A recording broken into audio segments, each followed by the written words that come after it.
Hello everyone, I'm Just True, and welcome back to another YouTube video. The Oscars are coming up this weekend, so I figured what better time than now to again count down what I think the top 20 films that came out this past year, 2024, are. Now, at this point, I have seen all of the Best Picture nominees, as well as many other popular and acclaimed films that came out this year, but of course, I can never see everything that comes out in one year.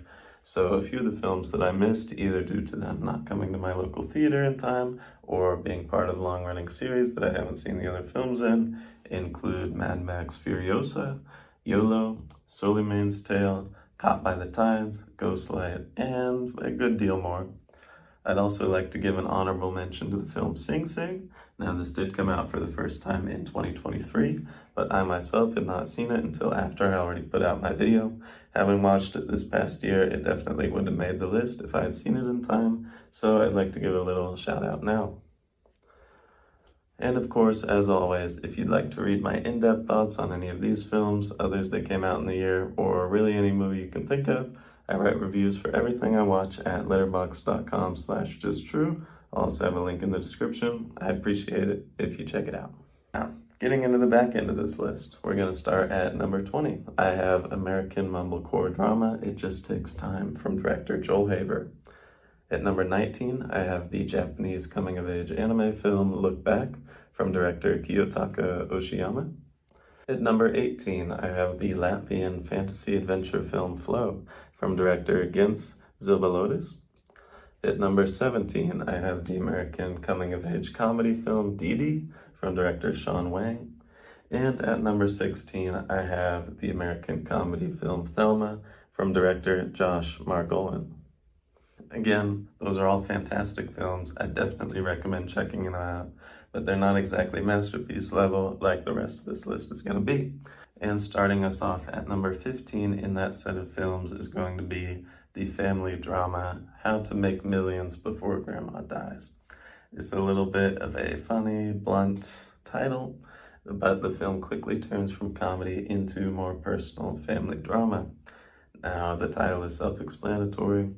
The family matriarch for these folks finds out that she has a terminal illness, and they all end up clamoring right before she dies to try to secure their spot in the will, make sure they're gonna inherit all of her money.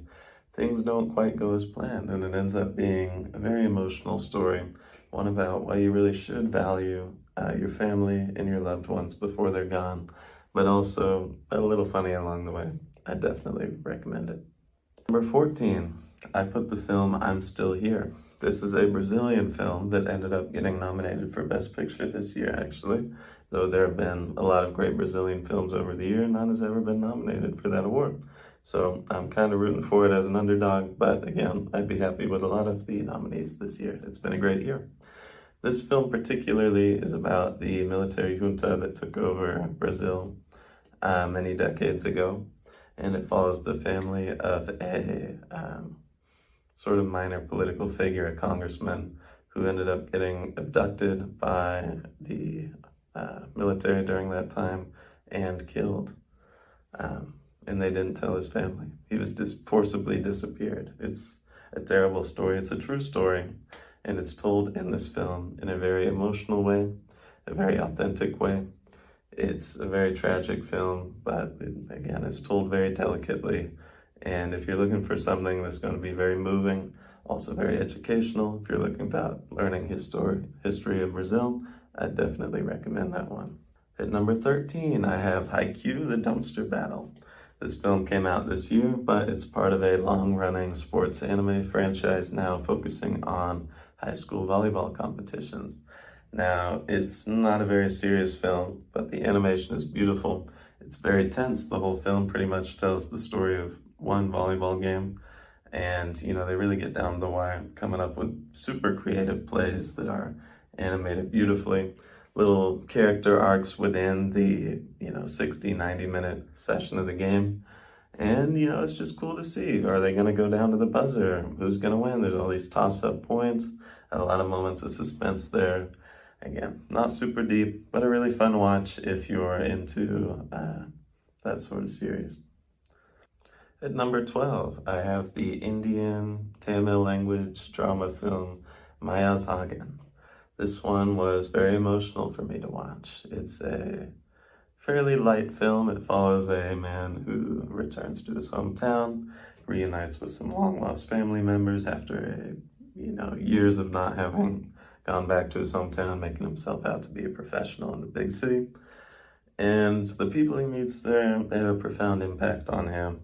He ends up getting in touch with his roots, learning, of course, what really matters in life, right? And that's community. The film is also very funny in many ways, not necessarily because of the plot, but mostly because the characters are just always cracking jokes throughout. Additionally, it's a very low-key film plot-wise. It's pretty much just following him, roaming around his hometown, bumping into people he knows, having small talk that becomes a little more serious as the conversation goes on. But again, nothing super heavy. If you're looking for something that's going to be like oh, that's so nice, a little emotional film without being too heavy, this is the one for you. And at number 11, just shy of the top 10 this year, though it is an incredible film, Alien Romulus. This is a spin-off, a remake, reboot, whatever you want to call it, of the original Alien series, of course. It takes elements from the first Alien film back in the 70s, as well as Aliens, and pretty much combines what I think the two greatest Alien films are into one film that has the originality in many ways of the first couple films. Plenty of twists to be seen here, while also having, of course, modern special effects that are very, very cool to see on screen. I watched this one on the big screen. I think it would hold up even if you're watching at home now, though. It's a little bit scary at times. It's awe-inspiring almost. The huge vastness of space can be so intimidating, and it combines the horror elements of the series as well as the sci-fi into one perfect film that was just phenomenal to watch.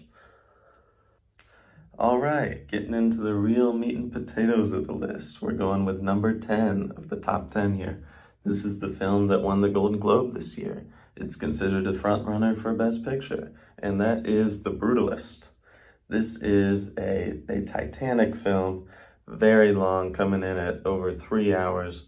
And, it may seem low-key when you first start watching it, but really you realize it's not a huge action film. There's not these amazing spectacles that you'd come to expect in something like Titanic, but it is a film that leans into the mundanity of life, right? Again, it's able to tell 10 years of its main character's life story, right? It's a long amount of time, but still, it takes time to look at every little detail in his life. And in the end, it culminates to something that is not necessarily beautiful, not necessarily wholly tragic on the other hand, but it shows all aspects of life, I think. It's a little bit historical. It's a period piece, America, the 1950s, focuses on an immigrant architect that comes to the country. So there's a little bit of a political tone to it as well. If you're big into historical films, it's also for you. And I definitely recommend it, especially if it goes on to win Best Picture, because I do think this one will be important in cinema history going forward. At number 9, I have the film Conclave. This is another Best Picture nominee, masquerading as a religious drama. Really, I think it's a political thriller at its core. It focuses on a hypothetical election of a new pope. It's wholly parallel to our own history. None of the cardinals in the film are real or based off of any real characters, but it's wholly believable. I found it to be thrilling, right? We're all familiar with church politics. We all know how, this person doesn't like this person wants this position, etc., etc. It's that, but on a worldwide scale, pretty much. There's so many different twists, reveals throughout the film that make it really one that's gonna have you on the edge of your seat the entire time, and one to remember for sure. I definitely recommend it almost to anyone. If you like an exciting film that also has a little bit of drama in it, I would definitely suggest watching Conclave. At number 8, I have a French film. This is The Count of Monte Cristo. You may have heard of the book. I personally have never read the book, but I loved this movie. And from what I hear of those who have, they consider it to be the best adaptation that's ever been brought to screen. And trust me, there's been a lot of them. Now, The Count of Monte Cristo is a grand tale, and this is a long film, one of the biggest budget films of the year. You get to see a man go from riches to rags and then claw his way very desperately back to riches again, executing this very elaborate, but again, very exciting plot that he comes up with where he slowly picks off his enemies one by one. Not by, striking revenge as soon as he can, but by carefully plotting their downfall as these sort of high-ranking political aristocratic figures that stabbed him in the back so long ago. It can be a little bit satisfying to watch at times as you see his carefully constructed plans executed perfectly. But again, nothing can always go as planned. So there is a little bit of, what's going to happen next that keeps the whole film exciting. At number 7, I have the film Nosferatu. This is one that I think was really snubbed this awards season. It didn't get a Best Picture nomination. That's okay, horror films normally don't. But it also didn't get many of the other big nominations either, and not just at the Oscars. It's been receiving a pretty moderate reception from critics.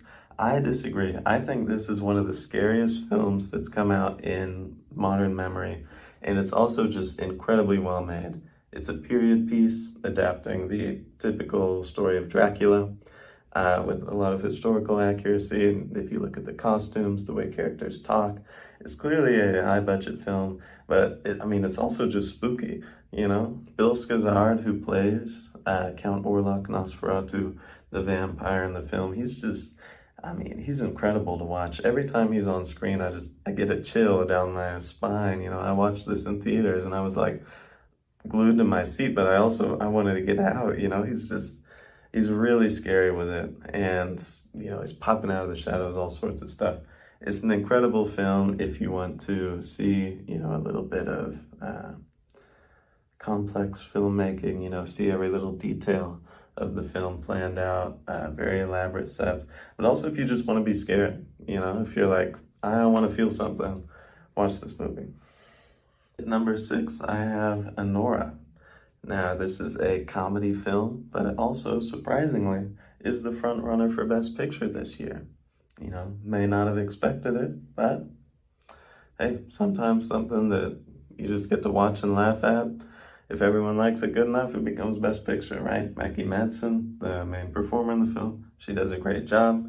She plays this sort of, working class individual living in New York City.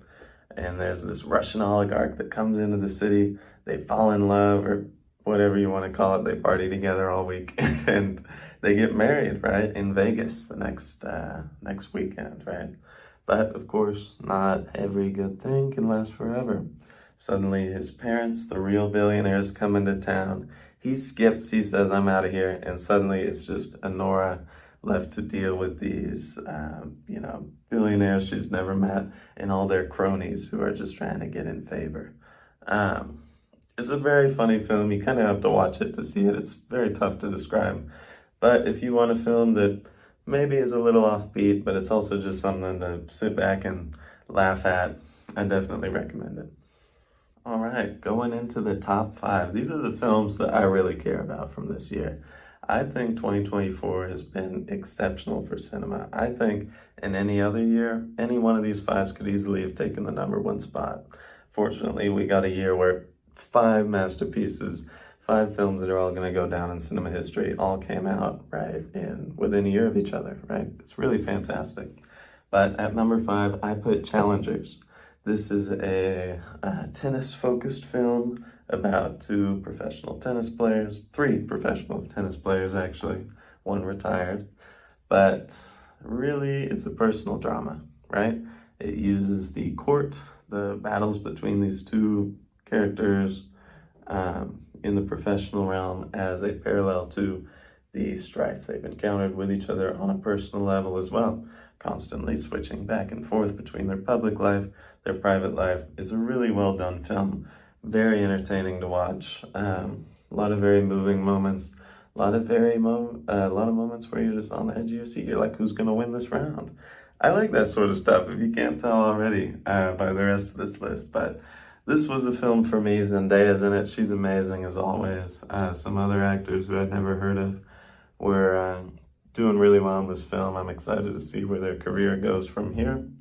And again, definitely recommend it. At number 4, I have the film A Complete Unknown. Now, I was not going to watch this film until I saw that it got nominated for Best Picture, and I did not go in with very high expectations. I was not a Bob Dylan fan. I could probably tell you one or two of his songs, but this film is his life story, pretty much. His rise to fame, his professional relationships, personal relationships, and I thought it was incredible. Not only is there a ton of great music in this film, not just from Bob Dylan, but also from Pete Seeger, who I am already a big fan of. I love to see Edward Norton play him. Fantastic singer, I had no idea. Timothy Chalamet as well, who plays Bob Dylan. Apparently he's playing that guitar, singing on his own. You know, it's not a double or anything. Again, probably the best performance of the year, honestly. There is Timothy Chalamet in this film as Bob Dylan. I mean, wow, he does incredible. But again, the main point, if you have not been a fan of Bob Dylan, you can still watch this film. I was not, and I think it's one of the best of the year. Incredible music, incredible story. You know, Bob Dylan, he's got this ambition that you really see when he's rising to the top. It's something to behold, both beautiful and terrifying at the same time. Like all ambition is, you know, you want to rise to the top, that's great. So do so many other people. How do you stand apart? And I found that story very touching. And also, again, I mean, it's just such a cool film to watch. All these different artists of the period all working together, coming up with some fantastic music. Definitely recommend this film, really, to anyone. At number 3, I have The Colors Within. This is an anime film, probably one of the deeper cuts of the year, but I think it was one of the best films. This is, surprisingly, also a film focused on music. This time entirely fictional. It focuses on a little group of high schoolers who are starting a band together. There is some great music in this film, but at the core of it all is this sort of coming of age story that's very relatable to me. I think back on my high school experience. I was never in a band, but you know, there's that spirit of like, I want to do something, you know?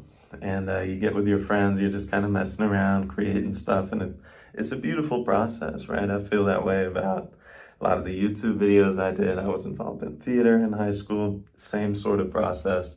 You know, this scrappy group of folks coming together and making some beautiful art, right? Now, again, if you're not a fan of anime, you're probably not going to like this film. It's very stereotypical. It's a cool story, but, you know, I mean, it's very melodramatic, a little bit over the top sometimes. I don't mind. High schoolers are like that. You all know it's realistic, but for some folks, it might get old fast. But again, not me. I'm used to that sort of stuff. It's a beautiful film, too, if you look at the animation. I'm a big fan. One of my favorite directors, she also did A Silent Voice, a much more mainstream film that's on Netflix now, if you want to watch that. And it was great. Coming in at the number 2 spot on this list. Now, I did cheat a little with this one, I'll admit. I have 2 films that are tied for the number 2 spot. I have Watchmen Chapter 1, which came out very early in the year, and I have Watchmen Chapter 2, which came out pretty late in the year. You can see why I combined them. This is, with any other studio, this would have easily been 1, 2.5, 3-hour film. DC Animation has a rule for some reason. They can't do a film over like 90 minutes. So they did have to split it into 2, release it at different times. But, I mean, it's meant to be watched back to back. It's basically one movie. And I think that this is probably the best adaptation of Watchmen that's ever been brought to screen. Not that there's much competition. There's the 2008 film, really good. This one's just slightly better. And then there's the motion comic, which, you know, is all right. But they did that weird gimmick where they had one guy voice all the characters. Very strange thing. This one was exceptional. It gets at the core of the comic. It has fantastic voice actors, fantastic animation. If you're not familiar with Watchmen, it is a standalone DC graphic novel that features a more realistic conception of the like superhero team, Justice League, Avengers, whatever, where it's just a bunch of guys who, they think they're like super cops or whatever. They go around fighting crime, and it doesn't go very well. It's a very satirical film, but it's a little funny at times, but it's also very serious. There's a lot of big metaphors in there for, very real historical events, and as well as some political commentary. I think it's fantastic. Maybe if you're not into comics, you won't love it as much, but I still do think it's probably the greatest comic ever written. This film is a fantastic adaptation. Even if you're not into that sort of genre, I would still suggest maybe dipping a toe in and checking it out. And you might have noticed, The Watchmen was an exceptional film. It only got the number 2 spot. And in the 3 years now that I've been doing these top 20 countdowns, it's been 2 superhero films that take the number 1 spot. What can I say? It's my favorite genre. And there's been a lot of good stuff this decade. But you had The Batman in 2022, and you had Across the Spider-Verse in 2023. This year, I finally have a non-superhero film up top. But if you know me, it's also probably predictable. I have, as the number 1 film, the best picture of the year in my opinion, and also a best picture nominee, which could possibly win, Dune Part 2. Now, Dune, also one of my favorite books. I thought the first film adaptation was incredible, but it fell short a little, because if you read the book, the back half is really where all the action happens, right? So when I went in to watch Dune Part 2, I knew they had a great cast. I knew the visuals were going to be incredible. The only thing lacking in the first one was that it felt like a story that was unfinished. This is the triumphant finale of that entire project, right? It's beautiful to watch. There's so much incredible action. There's an incredible, almost Shakespearean story from Paul, played by Timothée Chalamet again, as he rises to power, experiences, this very conniving. There's a lot of political plots that are going on there. There's a lot of scheming behind the scenes. He's not exactly a great guy, but he's like Napoleon in this film, it's so cool to watch, He comes in, he's riding on these giant sandworms. He's on this whole desert planet. He has to go out and recruit an entire army that's gonna ride or die for him, and he does it. And he takes out the people that have killed his father, and he becomes pretty much the king of Arrakis. It's a epic story, fantastic, triumphant, important piece of sci-fi history, of cinema history. And of course, though it's a really cool story, it's also a little deeper than you might think. Napoleon, of course, we know, he was a fantastic military general. But what did he do with that power, right? Paul is not presented necessarily as a hero here. He's presented as a self-interested person who's able to do great things with that power. But are they good or are they bad? I guess we'll see in Dune Part 3, won't we? I've read the book, I know, but I think this is one of the best franchises ever brought to screen. So there you have it, what I think are the top 20 best films that came out this year. Do you agree with my list? Is there a film I forgot that maybe I saw, didn't think qualified for the top 20? Maybe I haven't even seen it yet. Comment below if you have any thoughts. I'm glad that I was able to touch on such a diverse array of films. I kind of had to speed through the back half, I'm sorry, but any one of these 20 is going to be exceptional, right? And I really appreciate everyone who watched this video, especially any of you folks who end up watching one of these films because of my recommendation. And this is just true. Signing off again. I'll see you next year. What'll come out in 2025? Who knows? I'm excited. But have a good one.